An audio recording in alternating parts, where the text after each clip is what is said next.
be discussing about the movie Groundhog Day and how the problem of this movie relates to the thought process of Heraclitus and Parmenides.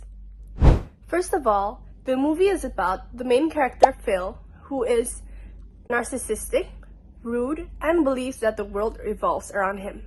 He works as a reporter, and one day, he gets stuck in a time loop where he relives the same day over and over again, that is, Groundhog Day, on the 2nd of February.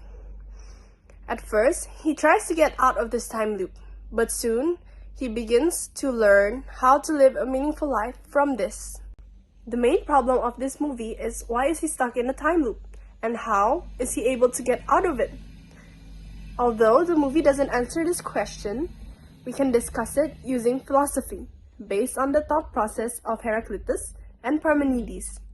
The thought process of Heraclitus and Parmenides are opposites.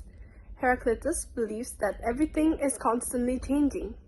A famous quote of his says, "You cannot step into the same river twice."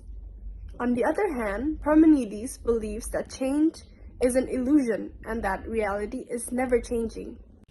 At first, it seems like the movie contradicts the thought process of Heraclitus, as Phil is stuck in an endless loop where the same events keep happening over and over again. However, while the outside world stays the same, Phil as a person is starting to change. He is learning and growing to become a better person. Like Heraclitus said, there is nothing permanent except change. From this movie, we can understand that everything and anything can change if you are willing to grow. Phil turned from a very self-absorbed person to a selfless person. Now, let's talk about Parmenides. Parmenides, the ancient Greek philosopher, believed that reality is unchanging and fixed, and that change is merely an illusion. He famously stated, "What is, emphasizing that true reality is constant, eternal, and indivisible. This view aligns closely with the situation Phil Connors finds himself in within Groundhog Day. No matter what Phil does, whether he tries to change his behavior, make different choices, or take drastic actions, he wakes up every morning on the same bed, experiencing the same day, which is February 2nd.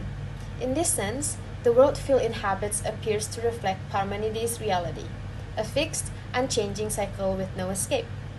So, is Parmenides right? Is Phil doomed to repeat the same day forever and unable to change anything? This is where things get interesting. While Groundhog Day starts as a Parmenides nightmare, where nothing seems to change, it eventually proves Heraclitus right. Phil learns that even if the outside world stays the same, his choices still matter. He can become a better person, not by trying to break the loop, but by embracing it and improving himself. Once he does that, he is free. Phil finally wakes up on February 3rd. So what does Groundhog Day teach us? It's a reminder that we don't need time to move forward for us to grow. Even when life feels repetitive, our choices, how we treat others, how we improve ourselves, are what truly define us. Maybe the real lesson of Groundhog Day is that time isn't what needs to change. We are. What do you think? Is Groundhog Day more Heraclitean or Parmenidean? Let me know in the comments below. And if you enjoyed this deep dive, don't forget to like and subscribe for more philosophy in film. See you next time!